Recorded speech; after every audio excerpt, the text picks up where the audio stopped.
Donc pour enregistrer sur un TPE, un produit, il faut 2 pages. Une page de vente et une page de livraison. On peut les préparer à l'avance. Ou alors on peut aller sur un TPE en premier pour voir où ça se passe, pour inscrire. Et il ne faut pas s'inquiéter parce que on peut faire tout ça et ce n'est qu'à la fin qu'on demande la validation du produit. Donc on a toujours accès à la fiche en mode brouillon tant qu'on veut, tant qu'on ne demande pas la validation.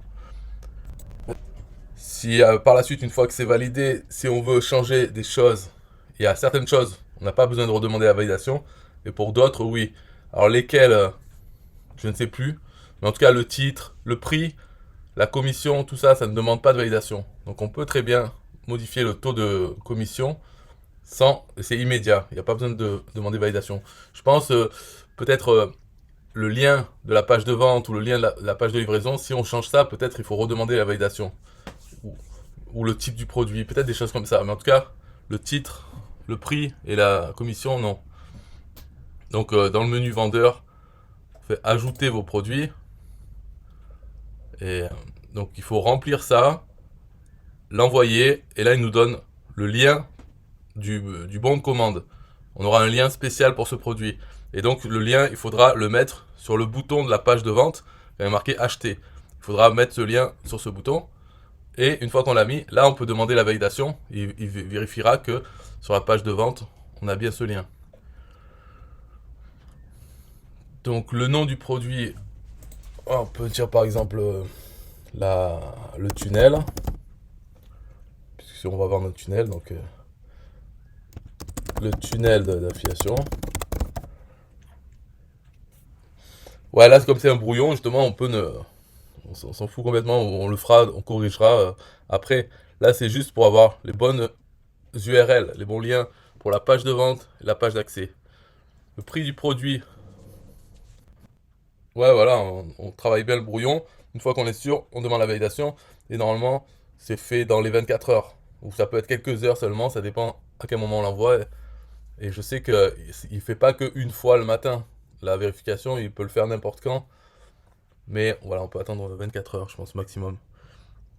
Le prix, c'est prix hors taxe. Le minimum qu'on peut mettre, c'est 5 euros hors taxe. Et on ne peut pas marquer 5, quelque chose. Donc, pour avoir un prix TTC en France, un prix rond, eh ben, il faut voir, on n'a pas beaucoup de choix, quoi. Parce que il faut vraiment voir qu'est-ce que ça fait comme prix TTC si on met un prix hors taxe. Par exemple, 5, si le prix, la TVA c'est de 20%, ça va faire 1 euro, donc ça fera 6 euros TTC. Pour ça c'est bon. Si on met 10, ça fera 2 euros, donc ça fera 12. Voilà. Là, le taux de commission, si on met 0, il n'y a pas de commission affiliée, mais du coup, il n'est pas référencé dans le catalogue affilié. Donc, on peut mettre 10 minimum pour y être et 70 maximum. Donc là, il faut sélectionner 2 catégories. Oui, 70% sur le prix hors taxe. Après, il y a dans le catalogue, oui, on veut y être. Accès produit sécurisé par un TPE, oui. C'est simplement, il cache l'adresse de la page de livraison pour que les clients ne voient pas dans leur navigateur l'adresse pour pouvoir la partager à d'autres ou y retourner directement.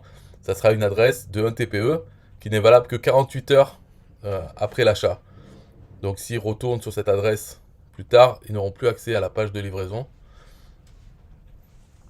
En même temps, non, parce que ça évite qu'ils partagent cette page à d'autres, qu'ils le mettent sur un forum ou autre et que tout le monde ait accès à la page de livraison.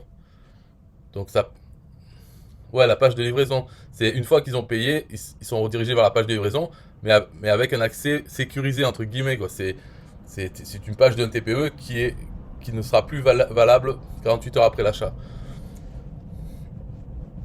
Oui, mais c'est. Voilà. Donc moi, je mets toujours oui à ça, hein. Si les gens n'ont plus accès, ouais, il suffit de dire sur la page de livraison attention, téléchargez-le maintenant, elle ne sera plus disponible dans 48 heures. Et même quand ils reçoivent l'email qui leur donne le lien de la page de livraison, parce qu'ils reçoivent aussi l'email, eh bien, c'est indiqué que c'est pendant 48 heures. De toute façon. Ouais, pour savoir le montant de la commission de l'affilié, bah, on prend le prix hors taxe et on multiplie par la commission. Alors, en chiffres, ça fait 5 multiplié par 0,7. Et ça nous donne voilà, 70% de 5, c'est 3,50 €. Et en dernier, il y a lien direct vers la page de paiement. Donc oui, ça permet que les affiliés aient un lien affilié directement vers le bon de commande, pas uniquement vers la page de vente. Ouais, c'est pour si les affiliés ont envie de mettre directement depuis leur email, en fait, ils vendent le produit dans l'email et le lien, ça va vers le bon de commande pour acheter. Ça évite de repasser par la page de vente. Mais ça, c'est quelque chose que nous, le vendeur, on peut activer ou désactiver. Si c'est désactivé, le lien ne marchera pas et sera même pas affiché sur la page, la fiche du produit. Ensuite, il y a les liens vers vos bannières pour ce produit. Donc, on peut mettre des graphiques que les affiliés verront avec l'adresse. C'est des graphiques pour faire la publicité de notre produit. Eux, les affiliés, ils verront la bannière, tout le code HTML avec leur lien affilié qui entoure l'image. Voilà, on peut construire sur Canva. Par contre, il faut les héberger quelque part. On ne peut pas les envoyer sur un TPE, il faut les héberger et là mettre uniquement l'URL de l'image. Voilà, ou utiliser un site en ligne comme ImageBibi, mais il faut être sûr que ça reste dans le temps. Donc là, c'est bon. Il nous manque l'URL de la page de vente et l'URL de la page d'accès. Donc je vais marquer taperinfo.com slash un TPE le tunnel. Et pour... Ouais, là, cette page, donc la page de vente, je l'appellerai un TPE-le tunnel. Mais, et ça sera la page de vente pour un TPE. C'est-à-dire que le bouton pour acheter sera le lien vers le bon de commande d'un TPE. Si je veux faire une autre page de vente avec Stripe ou mon PayPal, je ferai une autre page. C'est pas sur la même. Cette page-là, on ne peut pas avoir plusieurs moyens de paiement. On ne peut pas avoir un TPE ou mon Stripe. Parce que les affiliés à TPE vont envoyer vers cette page. Donc il ne faut pas que les gens puissent acheter par un autre moyen. Sinon, c'est pas cool. Donc ça serait possible, mais il ne faut pas que le faire. Et là, je peux l'appeler un TPE le tunnel, livraison. Non, accès, quoi, on va dire. Là, il suffit de se souvenir de ces adresses et faire les pages correspondantes dans Cheetah. Donc ça, une fois qu'on l'a mis, on peut enregistrer. Ça va juste à enregistrer le brouillon. Et après, on peut changer l'image. Donc mettre une image d'illustration pour notre produit. Donc ça, on pourra le faire plus tard. Et là, il y a validation à demander. Donc on n'a toujours pas demandé. Là, ce serait ce bouton qu'il faudra cliquer quand on aura tout bien mis. Ici en bas, on a ce lien là. Il nous donne des boutons déjà tout faits. Si on veut les mettre, voilà, si on n'a pas de bouton pour acheter, mais sinon le lien c'est celui-là. Donc on a ici P égale, c'est le numéro du produit dans notre compte. Donc c'est ce lien qu'il faudra mettre sur le bouton d'achat. Et après donc là c'est fini hein, pour comment le mettre. Voilà, parce que si on met plusieurs moyens de paiement sur cette page de vente, en principe, quand on demande la validation du produit, ça devrait être refusé. Parce que si celui qui vérifie les pages, c'est une des règles, c'est de ne pas mettre d'autres moyens de paiement. Donc il devrait jamais être validé ce produit tant que... Ouais, ouais. Alors après, il y a une astuce qu'on peut faire dans un TPE, c'est que dans la page de vente, ce lien, ça peut ne pas être sur un bouton. On peut, sur la page de vente, demander l'email des gens, donc avoir un formulaire d'inscription. Et ensuite, quand les gens rentrent leur email, ils sont redirigés vers ce lien. Et dans ce cas-là, c'est comme sur un bouton, sauf qu'on demande l'adresse email. Et c'est validé par un TPE, et ça permet d'avoir des prospects, même s'ils n'achètent pas par la suite. En tout cas, pour voir le prix, etc., pour voir le bon de commande, il faut qu'ils rentrent leur email. Voilà, ou pour faire des relances de panier perdu. Mais ouais, c'est technique parce qu'on ne sait pas est-ce que la personne a acheté ou pas.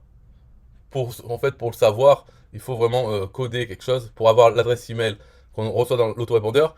Si la personne achète, on a son adresse email, mais elle nous est communiquée par email ou dans la liste des ventes. Mais l'autorépondeur, lui, ne sait pas si tel contact a acheté ou pas. Donc, il faudrait faire quelque chose de technique pour que l'autorépondeur sache s'il doit envoyer l'email de rappel ou pas. Donc,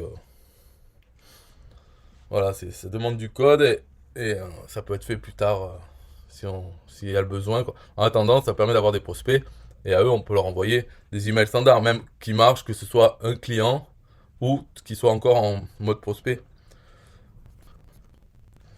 Oui, mais par exemple, quand quelqu'un rentre dans l'autorépondeur, les emails peuvent être simplement du texte qui parle des bénéfices du produit, mais un peu comme en apportant de la valeur, c'est-à-dire en donnant des astuces qui ont rapport avec le sujet du produit, et à chaque fois dire, pour en savoir plus, il y en a plus dans cette formation, dans ce produit, et en tout temps en remettant le lien vers le bon de commande TPE. Donc même si les gens sont clients, eh ben, ils auront ce lien et ils l'utiliseront pas parce qu'ils ont déjà acheté, mais en tout cas ils savent que l'email apporte de la valeur, des astuces en plus, et ils savent qu'ils peuvent aller voir leurs produits pour en savoir plus. Enfin voilà, ça ne gêne pas les clients et ça peut convertir des prospects. Faut faire comme ça dans la. Alors ce qui est important normalement, c'est dans l'autorépondeur de ne pas envoyer les gens les liens. Il faut pas que ce soit des liens affiliés TPE, sinon ça écrase le cookie des affiliés qui ont envoyé ces prospects. Il faut que dans les emails, ça soit envoyé vers la page de vente, mais le lien direct, quoi, pas un lien affilié à TPE, ou bien envoyé vers cette URL qu'on nous donne pour le bouton, c'est-à-dire le lien vers le bon de commande qui n'est pas un lien affilié. Ça, c'est vraiment qu'un lien qui est sur la page de vente, c'est-à-dire qu'il ne repose pas le cookie affilié à TPE. Il faut bien mettre.